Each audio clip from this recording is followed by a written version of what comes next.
জনগণের বাজেটকে যারা গণবিরোধী বলে তারা কখনো জনগণের বন্ধু হতে পারে না বলে মন্তব্য করেছেন প্রধানমন্ত্রী তারেক রহমান। তিনি বলেন, সংসদের ভেতরে বা বাইরে যারা জনগণকে বিভ্রান্ত করতে চায় তাদের ব্যাপারে সবাইকে সতর্ক থাকতে হবে। দুপুরে মৌলভীবাজারে শ্রীমঙ্গল পৌঁছে দুপুরে ভিক্টোরিয়া কলেজ মাঠে ফ্যামিলি কার্ড বিতরণের উদ্বোধন শেষে প্রধানমন্ত্রী এসব কথা বলেছেন। আরও বলেন, আগামী 1 বছরের মধ্যে সকল নারী চা শ্রমিকদের ফ্যামিলি কার্ড দেয়া হবে। বাংলাদেশকে সামনের দিকে এগিয়ে নিতে সবাইকে একযোগে কাজ করতে হবে। পুরুষদের পাশাপাশি নারীদের স্বাবলম্বী করতে চায় সরকার। বিএনপি চেয়ারম্যান ও প্রধানমন্ত্রী তারেক রহমান বলেন, জনগণ ঐক্যবদ্ধ থাকলে কোনো ষড়যন্ত্র কাজে আসবে না, দেশের গণতন্ত্র কেউ নষ্ট করতে পারবে না। জনগণের কথা চিন্তা করে আমরা 60টি নিত্য প্রয়োজনীয় দ্রব্যের উপর থেকে আমরা শুল্ক প্রত্যাহার করে নিয়েছি এই বাজেটে।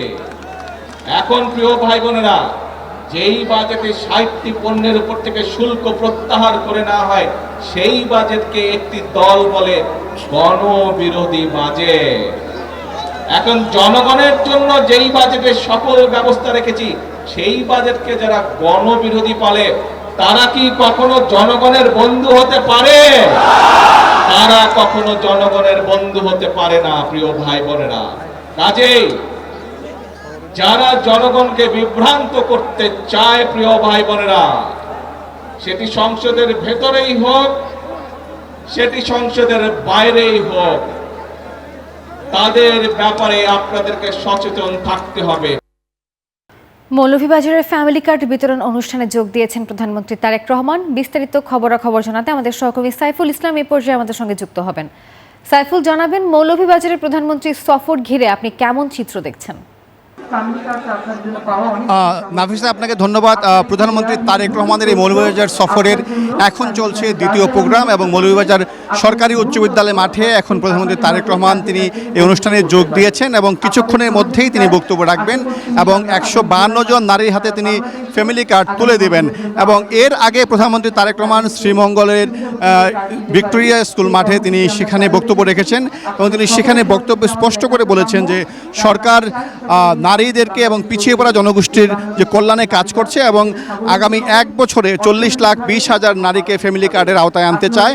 এবং তিনি স্পষ্ট করে বলেছেন যে প্রস্তাবিত যে বাজেট দেওয়া হয়েছে সেই বাজেটটি মূলত মানুষের কল্যাণই দেওয়া হয়েছে এবং এই বাজেটের যারা বিরোধিতা করছে তারা আসলে দেশের ভালো চায় না এবং জনগণের বন্ধু হতে পারে না। এবং তিনি একটি বিষয় স্পষ্ট করেছেন যে ফ্যামিলি কার্ড এবং কৃষক কার্ডের যে অর্থায়ন হবে সেই টাকাগুলো আসলে কোত্থেকে আসবে, এই প্রশ্ন যারা করছেন তাদের উদ্দেশ্যে তিনি বলেছেন যে এই ফ্যামিলি কার্ড এবং কৃষক কার্ডের টাকা বাংলাদেশ থেকেই দেওয়া হবে এবং বাংলাদেশ থেকে নতুন করে কেউ যাতে অর্থ পাচার করতে না পারে সেই বিষয়টি নিশ্চিত করা হবে এবং সেই টাকাই আসলে জনগণের কাছে তুলে দেওয়া হবে। এবং প্রধানমন্ত্রী আরেকটি বিষয় বলেছেন যে আগামী দিনে বাংলাদেশের যে কোনো ষড়যন্ত্র মোকাবেলায় সবাইকে ঐক্যবদ্ধ থাকতে হবে এবং তিনি বলেছেন যারা গণতন্ত্র বিরোধী তারা স্বাধীনতার আগেও এক ছিল, স্বাধীনতার পরেও তারা একই ভূমিকায় অবতীর্ণ হয়েছে এবং তিনি দেশের 20 কোটি মানুষকে 40 কোটি শ্রমিকের হাতে রূপান্তর করার আহ্বান জানিয়েছেন। তিনি বলেছেন যে 20 কোটি মানুষ যদি দেশকে গঠন করার জন্য এগিয়ে যায় তাহলে এই দেশ এগিয়ে যাবে।